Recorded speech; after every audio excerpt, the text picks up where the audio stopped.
చూసి చూసి బోర్ కొట్టేసి అంత ఏముందిలే అనిపిస్తుంది, అంత తక్కువ మించి ఏమి ఉండదు. పట్టీలు ఎక్కువ మారుస్తూ ఉంటారు ఆడవాళ్ళు, ఎందుకంటే అది వెండి కరిగిపోతుంది తెగిపోతుంది, లూజ్ అవుతుంది, ఈజీగా మార్చుకుంటా ఉంటారు. దాంట్లో కాస్ట్ కూడా తక్కువ అందుబాటులో ఉంటుంది మనకి హ్యాపీగా. బంగారం అట్లా చేస్తాం మనం మార్చలేం కదా, ఈరోజు ఈ నగర్ రేపు అది ఎల్లుండి ఇది, వీ కాంట్ డూ దట్.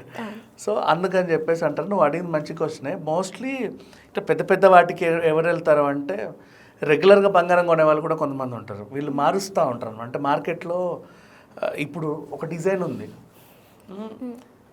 ఆ డిజైన్ కొత్తగా అనమాట, ఇప్పుడే వచ్చింది మార్కెట్లోకి. అది వేసుకొని ఆ ఫంక్షన్కి వెళ్ళాలి వాళ్ళు ఖచ్చితంగా.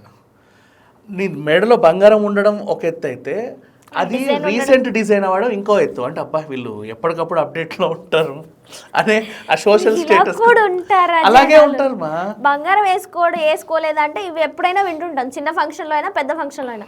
కానీ డిజైన్లు కూడా పట్టుకుంటున్నారంటే వీళ్ళ ఇక తెలివితేటలన్నీ గోల్డ్ మీదే ఉన్నట్టు. అంటే ఎలా చెప్పనా, ఇప్పుడు టెంపుల్ జ్యువెలరీ వచ్చిన తర్వాతనే జ్యువెలరీకి బరువు పెరిగింది.